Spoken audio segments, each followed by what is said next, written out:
Semeie incerteza e pânico com atos de terror. A estratégia da reação em cadeia.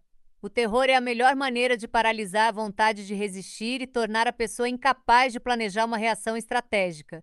Esse poder é obtido com atos esporádicos de violência que criam uma constante sensação de ameaça, incubando um medo que se espalha por toda a esfera pública. O objetivo em uma campanha de terror não é sair vencedor no campo de batalha, mas causar o máximo de caos e provocar o outro lado para uma reação exagerada de desespero.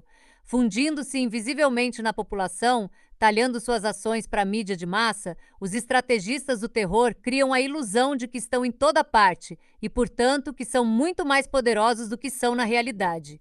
É uma guerra de nervos. As vítimas do terror não devem sucumbir ao medo ou mesmo à raiva.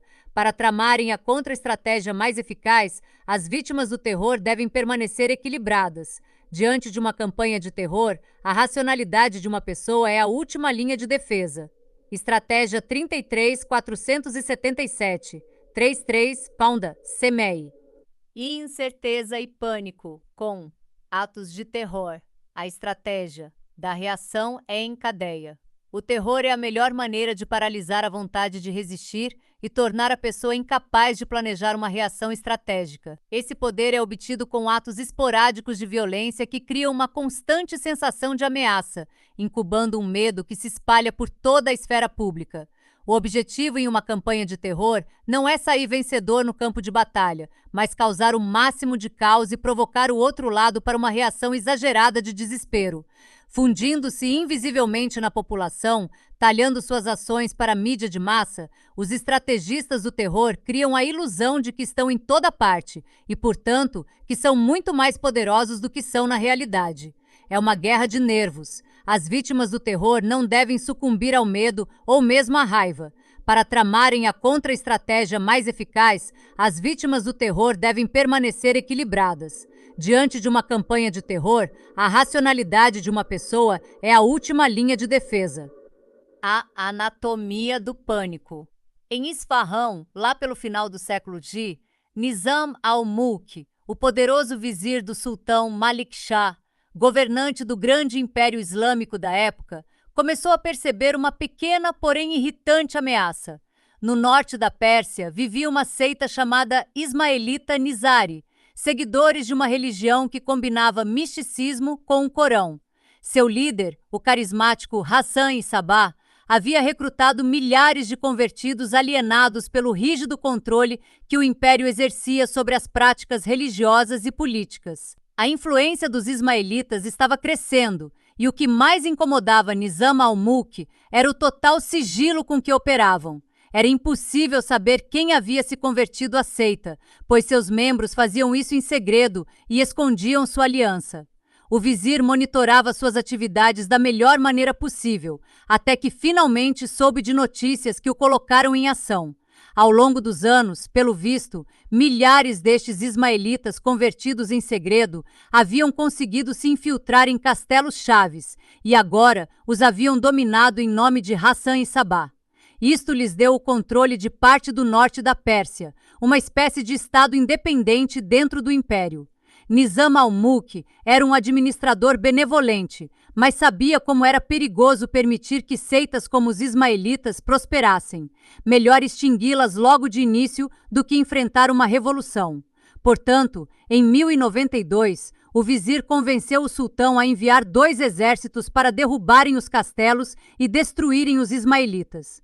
Os castelos estavam fortemente defendidos e toda a região rural ao redor deles fervilhava de simpatizantes.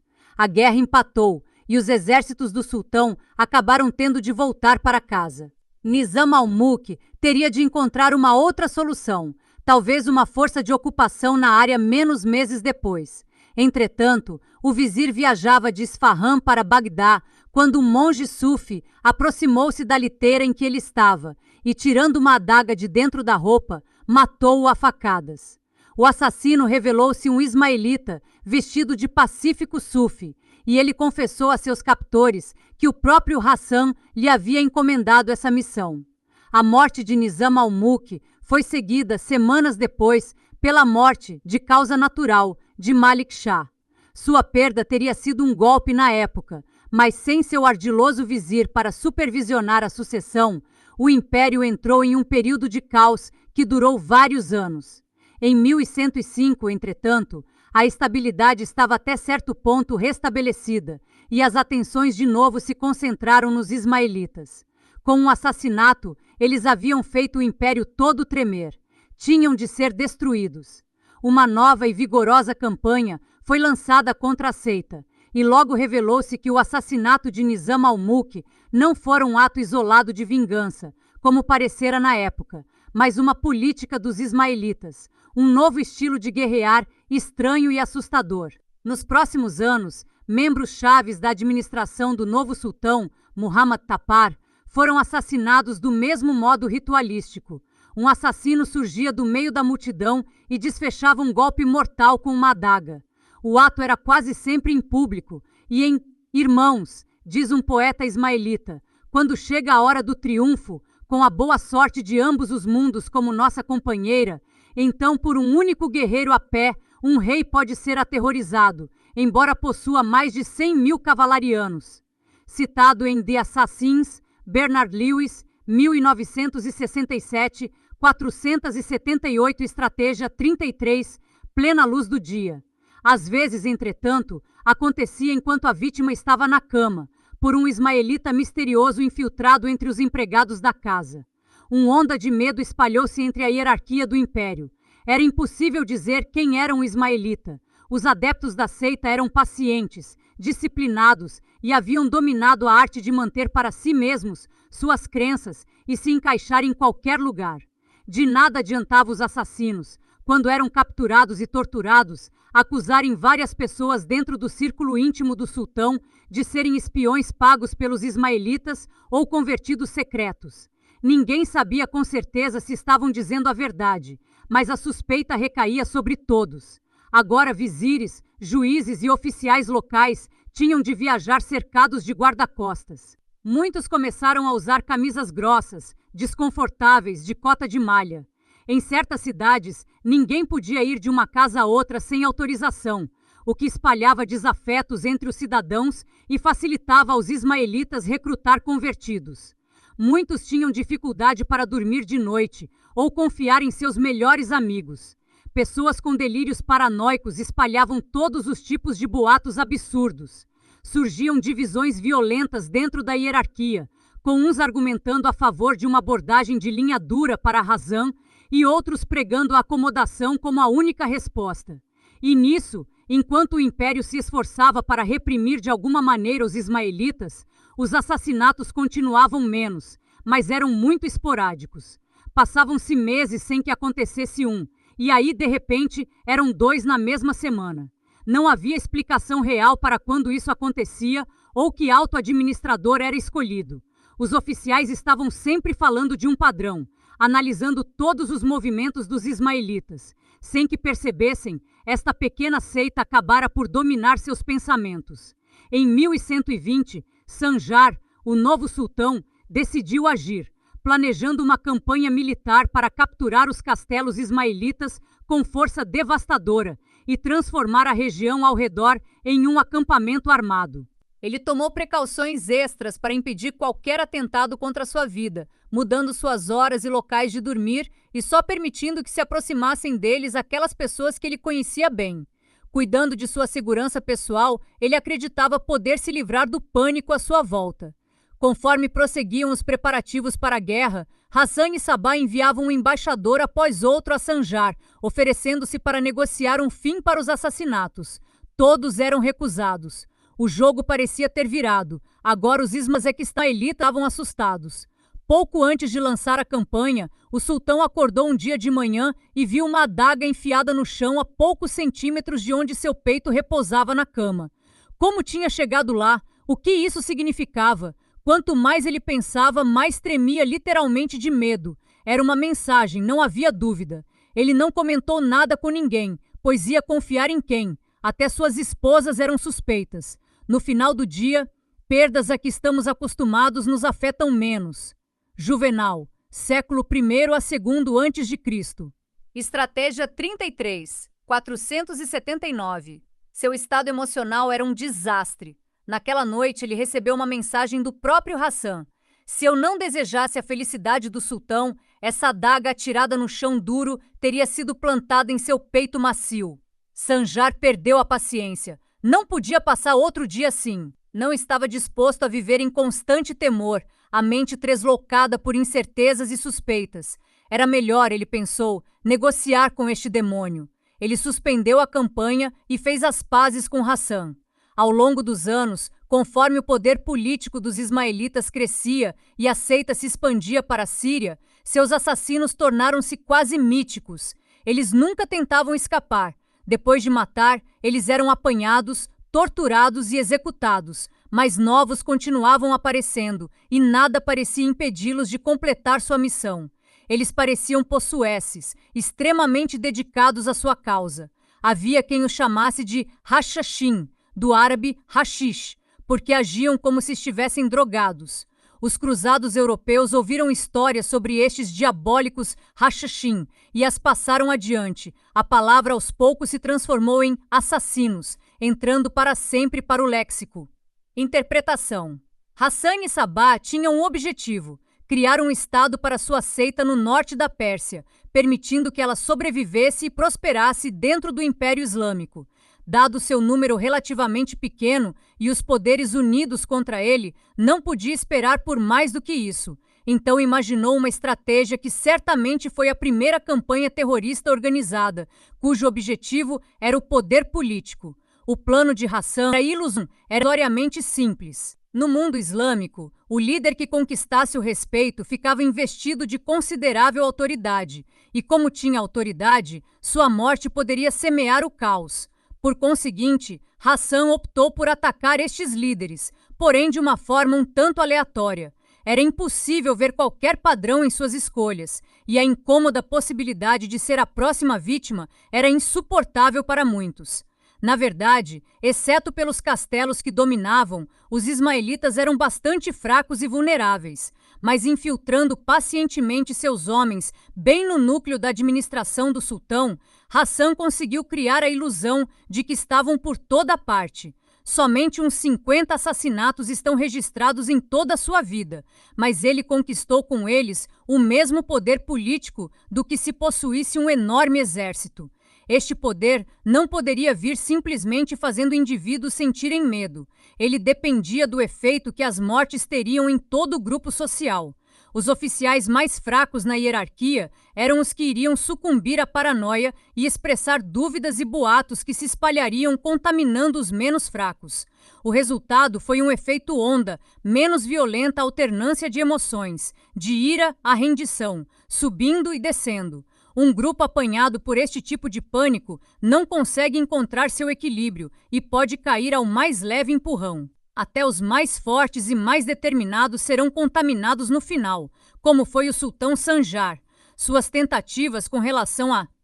Em suas viagens, Pisandro e os outros aboliram as democracias nas cidades gregas, como fora decidido. De alguns lugares, eles também pegaram hoplitas para acrescentar às suas forças, e assim chegaram a Atenas. Aqui eles descobriram que a maior parte de seu trabalho já havia sido feita por membros de seu partido antidemocrático. Alguns dos homens mais jovens haviam formado um grupo e assassinado, sem serem descobertos, um certo Andrócles, que era um dos principais líderes do Partido Democrático. Havia também outras pessoas que eles consideravam indesejáveis e mataram secretamente. Atenienses temeram ao ver seus exércitos e ninguém agora ousava falar em oposição a eles. Se alguém se aventurasse a fazer isso, algum método adequado era encontrado para matá-lo, e ninguém tentava investigar esses crimes ou agir contra os suspeitos de os terem cometidos.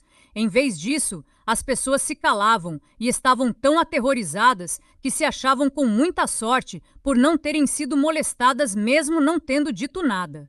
Imaginavam que o Partido Revolucionário era muito maior do que era realmente e perderam toda a confiança em si mesmas, sendo incapazes de descobrir a verdade por causa do tamanho da cidade e porque não se conheciam o 480 Estratégia 33. Segurança e a dura vida a que se submeteu para se proteger revelaram que ele estava sob influência deste pânico. Uma simples adaga enterrada no chão bastou para desequilibrá-lo totalmente. Compreenda, somos todos extremamente suscetíveis às emoções das pessoas que nos cercam. É muito difícil para nós perceber o quanto estamos afetados pelos humores que permeiam um grupo. É isto que torna a utilização do terror tão eficaz e perigosa. Com uns poucos atos oportunos de violência, um punhado de assassinos pode detonar todos os tipos de pensamentos corrosivos e incertezas. Os membros mais fracos do grupo-alvo sucumbirão a um medo enorme, espalhando boatos e ansiedade que lentamente dominam o resto. Os mais fortes talvez reajam com raiva e violência à campanha de terror, mas isso só mostra como estão influenciados pelo pânico. Eles estão reagindo em vez de planejar estratégias, um sinal de fraqueza, não de força. Em circunstâncias normais, indivíduos amedrontados, com o tempo, acabam conseguindo um jeito de recuperar seu equilíbrio mental, especialmente se estiverem no meio de outras pessoas que estão calmas. Mas isto é quase impossível dentro de um grupo em pânico. Conforme a imaginação pública enlouquece, os assassinos se tornam algo muito maior, parecendo onipotentes e onipresentes. Como Razan provou, um punhado de terroristas pode manter refém todo um império com uns poucos golpes bem calibrados contra a psique de grupo. E uma vez tendo os líderes do grupo sucumbido à influência emocional, seja rendendo-se ou lançando um contra-ataque pouco estratégico, o sucesso da campanha de terror é total. A vitória se conquista não pelo número de mortos, mas pelo número de pessoas amedrontadas. Provérbio árabe. Chaves para a guerra. No decorrer de nossas vidas diárias, estamos sujeitos a medos de vários tipos. Estes medos, em geral, estão relacionados com algo específico. Alguém pode nos prejudicar, está surgindo um determinado problema, doenças nos ameaçam e até a própria morte. Na luta contra um medo terrível, nossa força de vontade fica momentaneamente paralisada enquanto contemplamos as coisas ruins que podem nos acontecer. Se esta condição durar muito tempo ou for intensa demais, vai tornar a vida insuportável. Então procuramos formas de evitar estas ideias e tranquilizar nossos temores. Vamos recorrer, quem sabe, às distrações do cotidiano, trabalho, rotinas sociais, atividades com amigos, religião ou algum outro sistema de crença, como fé na tecnologia ou ciência. Também pode oferecer esperança. Estas distrações e crenças passam a ser o chão sob nossos pés, mantendo-nos eretos e capazes de caminhar sem a paralisia provocada pelo medo. Suficiente. Em todo o Partido Democrático, as pessoas se aproximavam umas das outras com desconfiança, todos pensando que o homem ao lado tinha algo a ver com o que estava acontecendo. Story of the Peloponnesian War, Tucídides.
mongóis o tempo todo. Um exército relativamente pequeno, longe de casa, eles não podiam se dar o luxo de longos cercos ou guerras demoradas. Este terror estratégico também pode ser usado com propósitos políticos, dominar um grupo ou toda uma nação. Em 1792, a Revolução Francesa estava fugindo ao controle.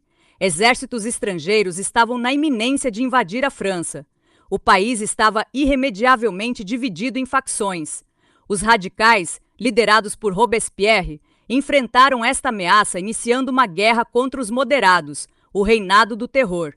6 no alto significa choque provoca ruína e o olhar aterrorizado ao redor. Seguir em frente dá azar. Se ainda não tocou seu próprio corpo, mas alcançou primeiro do vizinho, não existe vergonha. Os camaradas têm algo sobre o que falar. Quando o choque interior está em seu auge, ele rouba do homem a capacidade de reflexão e a clareza de visão. Em tal estado de choque, claro que é impossível agir com presença de espírito. Então o certo é ficar quieto, até que a compostura e a clareza sejam restauradas. Mas isto um homem só pode fazer se ele mesmo ainda não estiver contaminado pela agitação, embora seus desastrosos efeitos já sejam visíveis nas pessoas à sua volta. Se ele se afasta do problema a tempo, permanece livre de erros e danos. Mas se seus camaradas, que não dão mais ouvidos a alertas, em sua excitação, certamente ficarão descontentes com ele. Mas ele não deve levar isso em conta. I Ching, China, código século I, antes de Cristo, 482. Estratégia 33. Acusados de contra-revolução, milhares foram mandados para a guilhotina. Ninguém sabia quem seria o próximo. Embora os radicais fossem relativamente pouco numerosos, ao criarem esse medo e essa incerteza, eles conseguiram paralisar a vontade de seus adversários. Paradoxalmente, o reinado do terror, que nos dá o primeiro exemplo registrado do uso das palavras terrorismo e terrorista, produziu uma certa estabilidade. Embora o terror como estratégia possa ser utilizado por grandes exércitos e, na verdade, por estados inteiros, ele é praticado com mais eficiência por aqueles menos numerosos. A razão é simples. O uso do terror, em geral, requer uma disposição para matar civis inocentes em nome de um bem maior e com intenções estratégicas. Durante séculos, com algumas exceções dignas de nota, como os mongóis, líderes militares não quiseram ir tão longe. Entretanto, um Estado que infligisse o terror em massa à sua própria população soltaria demônios e criaria um caos que talvez fosse difícil controlar. Mas grupos pequenos não têm esses problemas. Sendo poucos, eles não podem ter esperança de travar uma guerra convencional ou mesmo uma campanha de guerrilha. O terror é sua estratégia de último recurso. Ao enfrentarem um exército muito maior, quase sempre estão desesperados e possuem uma causa com a qual estão extremamente comprometidos. Considerações éticas empalidecem em comparação, e criar o caos faz parte da estratégia deles. O terrorismo esteve limitado durante muitos séculos por suas ferramentas: a espada, a faca, o revólver, todas agentes de assassinatos individuais. Mas aí, no século X10, uma única campanha inovou radicalmente, dando origem ao terrorismo como o conhecemos hoje. No final da década de 1870, um grupo de radicais russos, em sua maior parte do serviço secreto, vinha agitando no sentido de uma revolução liderada por camponeses. Eles acabaram percebendo que sua causa não tinha esperanças. Os camponeses estavam despreparados para tomar este tipo de atitude. E o mais importante, o regime czarista e suas forças de repressão eram poderosos demais. O czar Alexandre II havia recentemente iniciado o que ficou conhecido como Terror Branco, uma imposição de leis severíssimas a qualquer forma de dissidência. Era quase impossível para os radicais operar abertamente,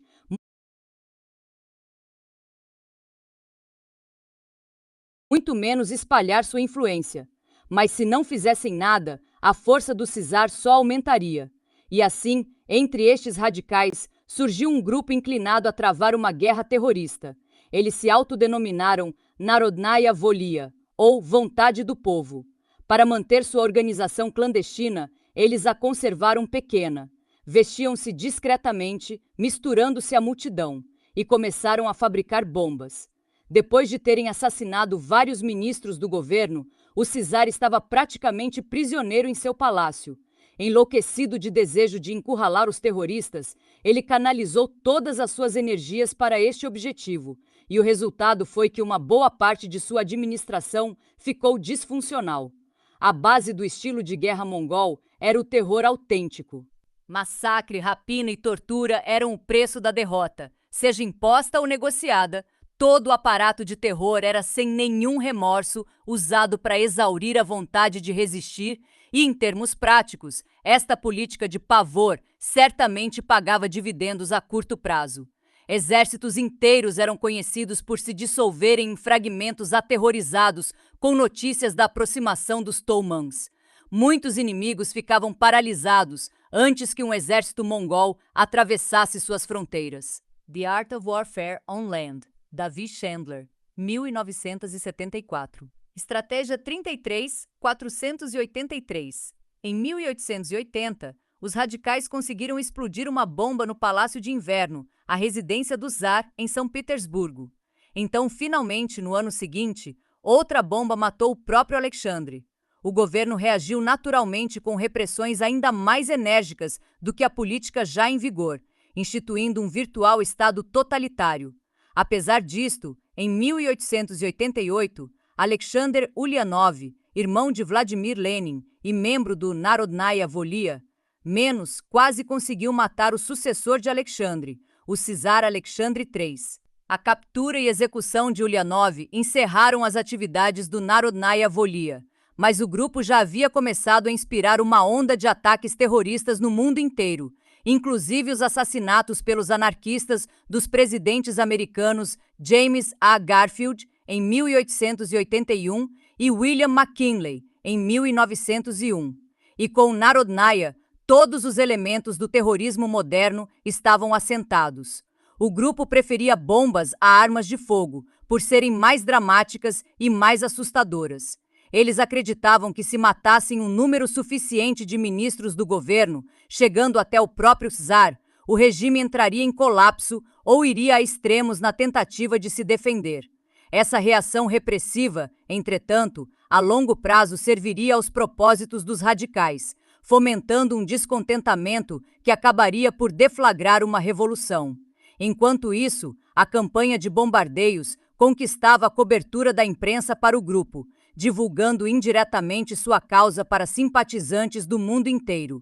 Eles chamaram a isto de a propaganda dos atos. O Narodnaya Volia mirava principalmente no governo, mas estava disposto a matar civis nesse processo. A queda do governo czarista valia a perda de algumas vidas, e no final, as bombas eram menos mortais do que sua alternativa, que era a guerra civil. No mínimo, o Narodnaya Volia mostraria ao povo russo que o governo não era o poder monolítico e intocável como queria ser visto. Ele era vulnerável. Os membros do grupo sabiam que era bem provável que o regime conseguisse liquidá-los com o tempo, mas estavam dispostos a morrer por sua causa. O Narodnaya Volia viu que podia usar um evento de relativa importância, menos a explosão de uma bomba para detonar uma reação em cadeia. O medo na administração produziria rígida repressão, que conquistaria publicidade e simpatia para o grupo e aumentaria a impopularidade do governo, que levaria a mais radicalismo, que levaria a mais repressão e assim por diante até que o ciclo todo colapsasse no turbilhão. O Narodnaya Volia era pequeno e fraco. No entanto, atos simples e dramáticos de violência poderiam lhe dar um poder imenso para semear caos e incerteza, criando a aparência de força entre a polícia e o público. Na verdade, o seu reduzido tamanho e a discrição lhes davam uma tremenda vantagem. A um custo enorme, uma força menos ágil de milhares de policiais teria de procurar um bando minúsculo, clandestino, que tinha as vantagens de mobilidade, surpresa e relativa invisibilidade. Além de dar aos terroristas, isto é que você deveria experimentar. Um atentado a uma cabeça coroada ou a um presidente é bastante sensacional, de certo modo, mas não tanto como costumava ser. Já faz parte de uma concepção geral da existência de todos os chefes de Estado. É quase convencional, especialmente visto que tantos presidentes foram assassinados. Agora vejamos, uma ofensa a menos, uma igreja, por exemplo. Horrível à primeira vista, sem dúvida, mas não tão eficaz quanto uma pessoa de mente comum poderia pensar. Não importa o quão revolucionário e anarquista no começo, haverá tolos o suficiente para dar a essa ofensa o caráter de manifestação religiosa, e isso depreciaria o significado alarmante especial que desejamos dar ao ato. Um atentado assassino a um restaurante ou teatro sofreria do mesmo modo com a sugestão de paixão não política, a exasperação de um homem faminto, um ato de vingança social. Tudo isto está desgastado, deixou de ser instrutivo como uma lição objetiva em anarquismo revolucionário. Todos os jornais têm frases feitas para explicar essas manifestações. Eu vou lhe dar a filosofia das bombas de meu ponto de vista, do ponto de vista que você finge estar servindo nos últimos 11 anos. Não pretendo me mostrar superior a você. A sensibilidade de classe que você está 484, estratégia 33, a chance de se apresentarem como heróicas vítimas da injustiça social, a assimetria de forças os tornava quase impossíveis de combater. Esta assimetria leva a guerra a seu ápice, o menor número de pessoas travando guerra contra um enorme poder, transformando sua pequenez e desespero em uma arma potente. O dilema que surge com todos os tipos de terrorismo e a razão pela qual ele atrai tanta gente e é tão potente é que os terroristas têm muito menos a perder do que os exércitos unidos contra eles, e muito a ganhar com o terror. Argumenta-se com frequência que grupos terroristas como Narodnaya Volia estão condenados ao fracasso. Convidando severa repressão, eles fazem o jogo das autoridades, que podem efetivamente reivindicar carta branca para combater esta ameaça menos, e no final não provocam nenhuma mudança real.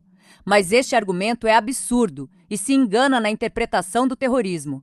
O Narodnaya Volia despertou milhões de russos para sua causa, e suas técnicas foram copiadas no mundo inteiro.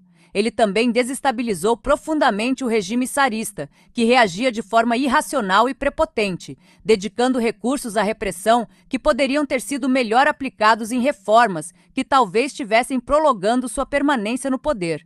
A repressão também serviu de incubadora para um grupo revolucionário muito mais potente, o movimento comunista que desabrochava. Em essência, os terroristas chutam uma pedra para iniciar uma avalanche. Se não acontece nenhum deslizamento de terra, pouco se perde, exceto talvez suas próprias vidas, que eles estão dispostos a sacrificar em sua dedicação à causa. Mas se daí decorrerem ações violentas e caos, eles têm um grande poder para influenciar os acontecimentos. Terroristas, em geral, reagem a uma situação extremamente estática, em que mudanças por qualquer caminho estão bloqueadas. Em seu desespero, eles podem muitas vezes romper o status quo. É um engano julgar a guerra pela rubrica de vitória ou derrota. Ambos os estados são nuances e gradações.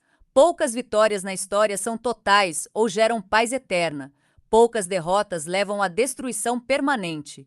A capacidade de efetuar alguma mudança, de alcançar um objetivo limitado, é que torna o terrorismo tão atraente, especialmente para aqueles que de outra forma estão impotentes. Por exemplo, o terrorismo funciona muito bem para o objetivo limitado de conquistar publicidade para uma causa.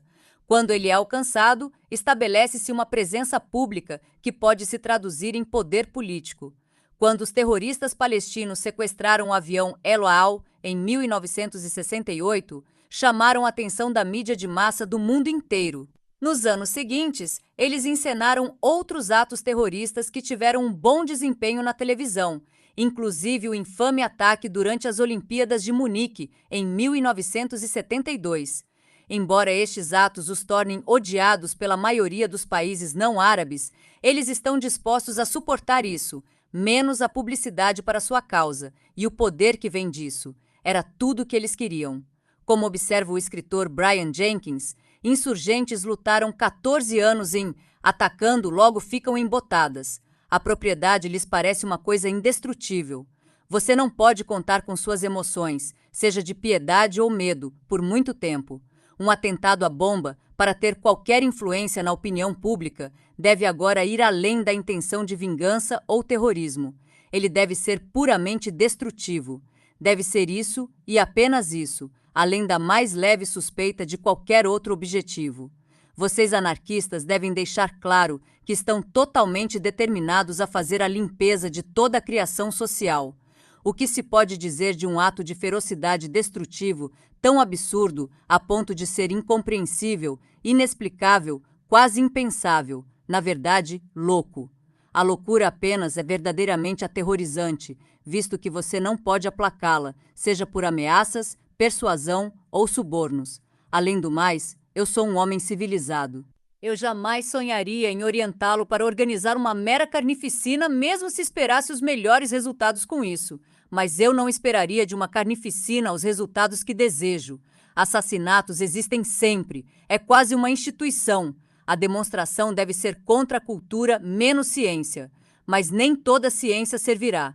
O ataque deve ter toda a chocante falta de sentido da blasfêmia gratuita. O agente secreto Joseph Conrad, 1857 a 1924. Estratégia 33, 485. Angola, Moçambique e Guiné Portuguesa, usando as táticas padrão de guerrilha rural. O mundo mal notou sua luta, enquanto que um número aproximadamente igual de comandos palestinos, empregando táticas terroristas, em poucos anos tornou-se a principal preocupação do mundo. Em um mundo dominado pelas aparências, onde o valor é determinado pela presença pública, o terrorismo pode oferecer um espetacular atalho para a publicidade e terroristas, consequentemente, talham sob medida sua violência para a mídia, particularmente a televisão. Elas a fazem medonha demais, constrangedora demais para ser ignorada. Repórteres e especialistas podem se dizer chocados e desgostosos, mas são impotentes. É tarefa deles espalhar notícias, mas em essência estão espalhando o vírus que só pode ajudar os terroristas, dando-lhes muita presença. O efeito não passa despercebido entre os pequenos e impotentes, conferindo ao uso do terrorismo um fascínio perverso para uma nova geração. Mas apesar de toda a sua força, o terrorismo também tem limitações que provaram ser o fim de muitas campanhas violentas, e quem se opõe a ele precisa conhecer e explorar isto. A principal fraqueza da estratégia é a falta de vínculos dos terroristas com o público ou com uma base política real. Em geral, isolados, vivendo escondidos, eles tendem a perder o contato com a realidade, superestimando seu próprio poder e exagerando na mão. Embora seu uso da violência deva ser estratégico para ter êxito, sua alienação do público torna difícil para eles manter uma noção de equilíbrio. Os membros do Narodnaya Volia tinham de algum modo desenvolvido uma compreensão dos servos russos, mas grupos terroristas mais recentes, tais como os Weathermen nos Estados Unidos e as Brigadas Vermelhas na Itália, divorciaram-se tanto do público a ponto de beirar o delírio. Acentuar o isolamento dos terroristas e negar-lhes uma base política deveria fazer parte de qualquer contra-estratégia eficaz contra eles. O terrorismo em geral nasce de sentimentos de fraqueza e desespero, combinados com uma convicção de que a causa que está sendo defendida, seja pública ou pessoal, vale tanto a provocação quanto o sofrimento de qualquer tipo de dano. Um mundo em que as faces do poder são quase sempre grandes e aparentemente invulneráveis só torna a estratégia mais atraente. Neste sentido, o terrorismo pode se tornar uma espécie de estilo, um tipo de comportamento que se infiltra na própria sociedade. Nas décadas de 1920 e 1930, o psicanalista francês Jacques Lacan bateu cabeça com as sociedades médicas extremamente conservadoras que dominavam quase todos os aspectos da prática psicanalítica. Percebendo a inutilidade de enfrentar estas autoridades do modo convencional, Lacan desenvolveu um estilo que pode ser mais ou menos descrito como terrorista. Suas sessões com os pacientes, por exemplo, eram com frequência interrompidas antes dos usuais 50 minutos. Elas podiam durar o tempo que ele achasse adequado, e às vezes eram só de 10 minutos. Esta provocação intencional da sociedade médica causou muito escândalo, detonando uma reação em cadeia que chocou a comunidade psicanalítica. Quando o castelo Odawara caiu nas mãos dos atacantes no período Meio, Akiko, que tinha sido uma das criadas a serviço de Mori Fujiori, o senhor do castelo, escapou com um gato que tinha sido seu animalzinho de estimação durante anos, e então o gato virou um monstro feroz sobrenatural que aterrorizava a população, finalmente até atacando bebês na aldeia. Os oficiais locais uniram-se à população nas tentativas de capturá-lo, mas com seus estranhos poderes de aparecer e desaparecer, os espadachins e arqueiros não podiam encontrar nada para atacar, e homens e mulheres passavam dias e noites assustados. Então, em dezembro do segundo ano de Eisho, o sacerdote Yakoku subiu no estrado em Hokokuji e desenhou a figura de um gato, que exibiu para a congregação dizendo: "Do mesmo modo como eu o desenhei, eu o matarei com Katsu, que os temores possam ser removidos dos corações das pessoas." Ele deu o grito e rasgou em pedaços a figura do gato. Naqueles dias, um lenhador no vale perto da vila de Takuma ouviu um berro estridente. Ele guiou um grupo de arqueiros até a parte superior do vale, onde encontraram o corpo do gato monstro, grande como um filhote de urso, morto em cima de uma pedra. O povo 486 Estratégia 33, durante anos. Estas sessões também assustavam muitos pacientes que nunca tinham certeza de quando Lacan as encerraria e, portanto, eram obrigados a se concentrar e aproveitar cada segundo. Tudo isso tinha um grande valor terapêutico, segundo Lacan. Tendo conquistado muita publicidade deste modo, Lacan continuava colocando lenha na fogueira com novas provocações, culminando na criação de sua própria escola rival e sociedade profissional. Seus livros são escritos em um estilo que combina com sua estratégia, violentos e misteriosos. Era como se ele ocasionalmente gostasse de jogar bombinhas no mundo, prosperando com o terror e as atenções que provocavam a seu favor. Pessoas que se sentem fracas e impotentes, com frequência sentem-se tentadas a explodir de raiva ou se comportar de modo irracional, o que deixa os outros ao redor em suspenso, sem saber quando será o próximo ataque. Estes surtos de mau humor, como outros tipos de terror mais sérios, podem deixar os seus alvos arrepiados, drenando a vontade de resistir. Quando as mais simples negociações com estas pessoas são potencialmente tão desagradáveis, por que lutar? Por que não ceder simplesmente? Um temperamento violento ou uma atitude esquisita, vulcânica ou surpreendente pode também criar a ilusão de poder, disfarçando verdadeiras fraquezas e inseguranças.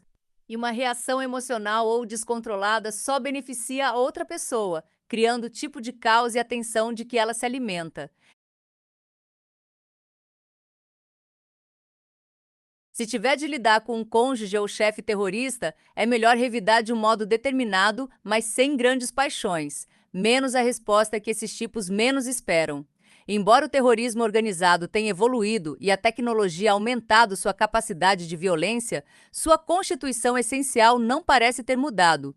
Os elementos desenvolvidos pelo Narodnaya Volia ainda vigoram. Mas a pergunta que muitos fazem hoje é se um novo tipo de terrorismo mais virulento não estaria se desenvolvendo, um que superasse em muito a versão clássica. Se os terroristas podem se apossar de mais armamentos potentes, por exemplo, menos armas nucleares ou biológicas, digamos, e têm estômago para usá-las, seu tipo de guerra e o poder que ela pode lhe dar dariam um salto qualitativo para uma nova e apocalíptica forma. Mas talvez já tenha surgido um tipo de terrorismo que não precisa da ameaça de armas sujas para criar um resultado mais devastador. No dia 11 de setembro de 2001, um punhado de terroristas ligados ao movimento islâmico Al-Qaeda efetuaram o pior ato terrorista até então, em seus ataques ao World Trade Center, na cidade de Nova York, e no Pentágono, nos arredores de Washington depois de Cristo. O ataque tinha muitos dos sinais de identificação do terrorismo clássico. Um grupo pequeno, com meios extremamente limitados, usando a tecnologia dos Estados Unidos à sua disposição, conseguiu atacar com o máximo de efeito. Aqui estava a assimetria familiar de forças em que ser pequeno é um trunfo, sem se distinguir dentro da população maior e, por conseguinte, muito difícil de detectar. O terror do que aconteceu por si só aciona uma reação de pânico, da qual os Estados Unidos ainda não se recuperaram totalmente. O drama e o simbolismo das Torres Gêmeas, sem falar do Pentágono, criou um espetáculo de um fascínio grotesco que deu aos terroristas o máximo de exposição enquanto demonstrava incisivamente a vulnerabilidade dos Estados Unidos, com frequência descrito nos últimos anos como a única superpotência restante no mundo.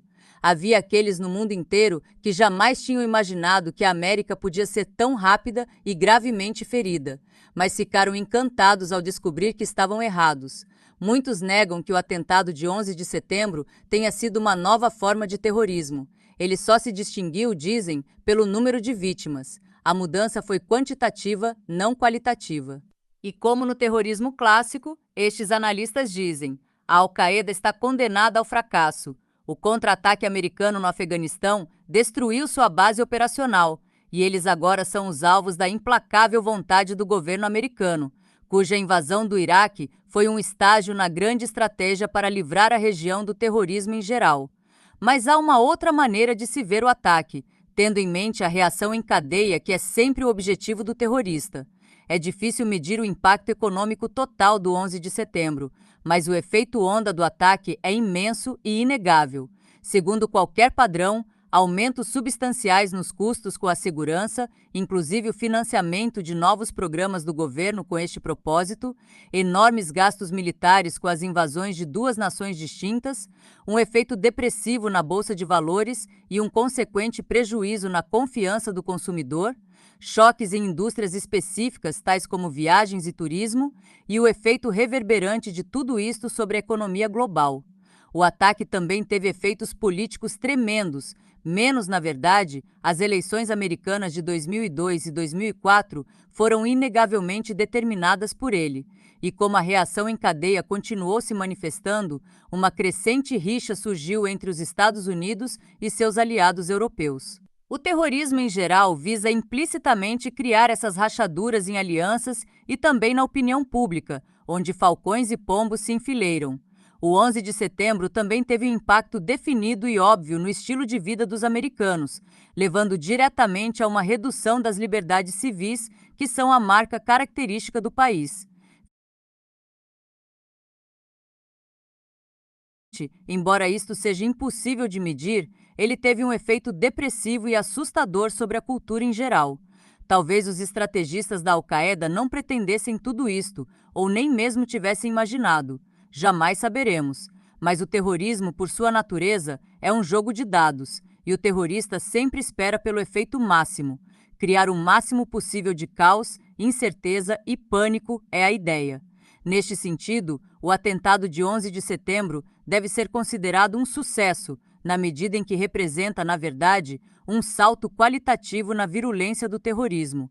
Pode não ter sido tão destrutivo fisicamente como a explosão de uma arma nuclear ou biológica, mas com o passar do tempo, seu poder reverberante até agora superou o de qualquer outro. Parece-me que este mistério é considerado insolúvel, pela mesma razão que deveria ser visto como de fácil solução, quero dizer, pelo caráter outré de suas feições. A polícia se confunde com a aparente ausência de motivo, não para o assassinato em si, menos, mas para a atrocidade do assassinato. Eles cometeram um erro crasso, porém comum, de confundir inusitado com obscuro. Mas é por estes desvios do plano do que é comum que a razão é cautelosa, se o é, em sua busca pela verdade. Em investigações como as que estamos agora fazendo, não se deveria perguntar tanto o que aconteceu, quanto o que aconteceu que nunca aconteceu antes. Na verdade, a facilidade com que chegarei, ou cheguei, à solução deste mistério está na razão direta de sua aparente insolubilidade aos olhos da polícia. Auguste Dupin, em Os Assassinatos da Rua Morgue, Edgar Allan Poe, 1809 a 1849. 488 Estratégia 33. Ataque terrorista anterior. E seu poder vem da natureza alterada do mundo. Devido às profundas interconexões de nosso cenário global, sejam comerciais, políticas ou culturais, um forte ataque a um único ponto pode ter um efeito de reação em cadeia que os primeiros terroristas jamais poderiam ter imaginado. Um sistema de mercados interconectados que prospera com fronteiras e redes abertas é intensamente vulnerável a este violento efeito onda. O tipo de pânico que antes poderia surgir em uma multidão ou tomar conta de uma cidade, agora pode se espalhar pelo mundo, alimentado espetacularmente pela mídia. Considerar o ataque de 11 de setembro um fracasso porque não atingiu o supremo objetivo do Al-Qaeda de expulsar os Estados Unidos do Oriente Médio ou estimular uma revolução pan-islâmica é não entender a estratégia deles e julgá-la pelos padrões da guerra convencional. Terroristas quase sempre têm um grande objetivo, mas sabem que as chances de alcançá-lo de um só golpe são mais ou menos insignificantes. Eles simplesmente fazem o possível para detonar sua reação em cadeia. Seu inimigo é o status quo, e seu sucesso pode ser medido pelo impacto de suas ações conforme ele se manifesta ao longo dos anos. Para combater o terrorismo menos clássico ou a nova versão no horizonte, é sempre tentador recorrer a uma solução militar, combater violência com violência, mostrando ao inimigo que sua vontade não foi abalada e que qualquer ataque no futuro da parte deles vai lhe sair muito caro.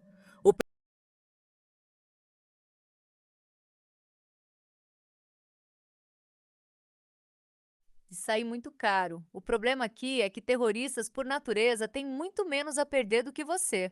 Um contragolpe pode feri-los, mas não vai detê-los. Na verdade, pode até lhes dar mais coragem e ajudá-los a conquistar mais recrutas. Os terroristas estão com frequência dispostos a passar anos derrubando você. Atingi-los com um contra-ataque dramático é apenas mostrar sua impaciência, sua necessidade de resultados imediatos, sua vulnerabilidade de reações emocionais. Todos os sinais, não de força, mas de fraqueza. Devido à extrema assimetria de forças em jogo na estratégia terrorista, a solução militar é quase sempre a menos eficaz. Terroristas são diafanos, espalhados, ligados não fisicamente, mas por alguma ideia radical e fanática. Como um Napoleão Bonaparte frustrado disse quando estava lutando para lidar com grupos nacionalistas alemães que recorriam a atos de terror contra os franceses, não se pode destruir uma seita com balas de canhão. O escritor francês Raymond Aron define o terrorismo como um ato de violência cujo impacto psicológico excede em muito o físico. Esse impacto psicológico, entretanto, traduz-se então em algo físico: pânico, caos, divisão política, menos tudo que faz os terroristas parecerem mais poderosos do que são na realidade. Qualquer contra-estratégia eficaz deve levar isto em consideração. Logo após um golpe terrorista, o mais importante é deter o efeito onda psicológico, e o esforço aqui deve começar com os líderes do país ou grupo atacado. Em 1944, próximo do término da Segunda Guerra Mundial, a cidade de Londres estava sofrendo uma feroz campanha de terror por parte dos... Não podemos mais conceber a ideia de um cálculo simbólico, como no pôquer ou no potlatch. Mínimo de risco, máximo de resultado. Isto é exatamente o que os terroristas fizeram com seu ataque a Manhattan, que ilustra muito bem a teoria do caos. Um choque inicial provocando incalculáveis consequências. O espírito do terrorismo, Jean Baudrillard, 2002. Em geral, a resposta mais eficaz à provocação não convencional é a mais curta. Faça o mínimo possível e isso astuciosamente ajustado à arena. Não ofenda, sacrifique-se, faça menos e não mais. Estas coisas são incompatíveis com os americanos que, pelo contrário, desejam empregar muita força rapidamente para alcançar um resultado veloz e final. O que é necessário é uma mudança na percepção daqueles responsáveis em Washington. Menos pode ser mais. Os outros não são como nós, e um mundo limpo e arrumado não vale o custo. Dragon Wars, G. Boyer Bell, 1999. Estratégia 33-489. Foguetes V-1 e V-2 alemães. Um ato de desespero de Hitler na expectativa de criar divisões internas e paralisar a vontade do público britânico de continuar a guerra. Mais de 6.000 pessoas foram mortas, muito mais feridas e milhares de lares danificados ou destruídos. Mas em vez de deixar que a melancolia e a preocupação se estabelecessem, o primeiro Winston Churchill aproveitou a campanha de bombardeios como uma oportunidade para arregimentar e unificar o povo britânico. Ele projetava seus discursos e políticas para acalmar o pânico e diminuir a ansiedade.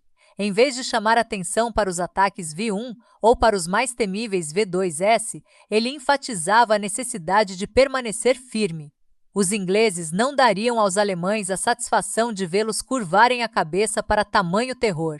Em 1961, ao enfrentar uma viciosa campanha de terror de direita pelas forças francesas na Argélia, que se opunham a seu plano de conceder à colônia sua independência, o presidente da França, Charles de Gaulle, usou uma estratégia semelhante. Ele apareceu na televisão para dizer que os franceses não podiam se render a esta campanha. que os custos em vidas eram relativamente pequenos comparados com o que eles haviam recentemente sofrido na Segunda Guerra Mundial, que os terroristas eram pouco numerosos e que, para derrotá-los, os franceses não deviam sucumbir ao pânico, mas simplesmente se unir. Em ambos os casos, um líder foi capaz de exercer uma influência estabilizadora, ser um baluarte contra a histeria latente que os cidadãos ameaçados sentiam e era alimentada pela mídia. A ameaça era real. Churchill e de Gaulle reconheciam. Medidas de segurança estavam sendo tomadas, mas o importante era canalizar as emoções públicas do medo para algo positivo. Os líderes transformaram os ataques em pontos de congregação, usando-os para unir um público dividido, uma questão crucial, pois a polarização é sempre um objetivo do terrorismo. Em vez de tentarem armar um contra-ataque dramático, Churchill e de Gaulle incluíram o público em suas ideias estratégicas e fizeram dos cidadãos participantes ativos na batalha contra estas forças destrutivas. Enquanto trabalha para deter os danos psicológicos de um ataque, o líder deve fazer o possível para frustrar um próximo golpe. Terroristas quase sempre trabalham esporadicamente e sem um padrão definido, em parte porque a imprevisibilidade é assustadora, em parte porque quase sempre são de fato muito fracos para montarem um esforço sustentado. É preciso tempo para, com paciência, erradicar a ameaça terrorista. De mais valor aqui do que a força militar é um sólido serviço secreto, infiltração nas fileiras inimigas e lenta e constantemente exaurir o dinheiro e os recursos de que os terroristas dependem. Ao mesmo tempo, é importante ocupar o terreno alto da moral. Como a vítima do ataque, você tem vantagem aqui, mas pode perdê-la se contra-atacar agressivamente. O terreno elevado não é um luxo insignificante, mas uma manobra estratégica crítica. A opinião pública e alianças com outras nações se mostrarão cruciais para isolar os terroristas e impedi-los de semear divisões. Tudo isto exige a disposição para travar a guerra no decorrer de muitos anos, e principalmente pelos bastidores. A paciente resolução e recusa em reagir com exagero servirão como seus próprios freios. Mostre que você está falando sério e faça seus inimigos sentirem isso, não com uma fachada espalhafatosa usada com propósitos políticos. Isto não é sinal de força, mas com as estratégias calmas e calculistas que você usa para deixá-los encurralados. No final, em um mundo que está intimamente interligado e dependente de fronteiras abertas, jamais haverá total segurança. A questão é, com quantas ameaças estamos dispostos a conviver? Os fortes podem lidar com um certo grau aceitável de insegurança. Sentimentos de pânico e histeria revelam o grau em que o inimigo triunfou, como revelam uma tentativa excessivamente rígida de defesa, na qual uma sociedade e a cultura em geral são feitas reféns de um punhado de homens. Inverso do terrorismo seria a guerra direta e simétrica, uma volta às próprias origens da arte de guerrear, combater o que é direto e honesto. Um simples teste de força contra força, menos essencialmente uma estratégia arcaica e inútil para os tempos modernos. Imagem: tsunami. Algo perturba a água lá longe no oceano. Um tremor, um vulcão, um deslizamento de terra. Uma onda com poucos centímetros de altura começa a se formar, crescendo em uma onda maior e depois maior ainda, a profundidade das águas dando-lhe impulso, até que ela quebra na praia com uma força destrutiva inimaginável. Autoridade. Não há destino pior do que estar continuamente em guarda, pois significa que você está sempre com medo. Júlio César. Bibliografia. 491. Imagem: tsunami. Algo perturba a água lá longe no oceano. Um tremor, um vulcão, um deslizamento de terra. Uma onda com poucos centímetros de altura começa a se formar, crescendo em uma onda maior e depois maior ainda, a profundidade das águas dando-lhe impulso, até que ela quebra na praia com uma força destrutiva inimaginável.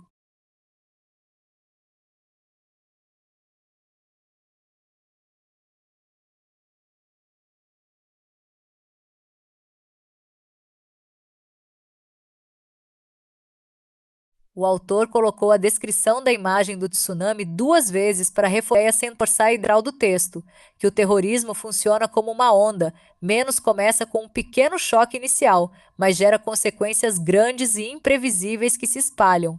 A repetição serve para deixar essa comparação mais clara e marcante, mostrando que o efeito do terrorismo é cumulativo e destrutivo, assim como a onda que cresce até causar danos grandes na praia. O autor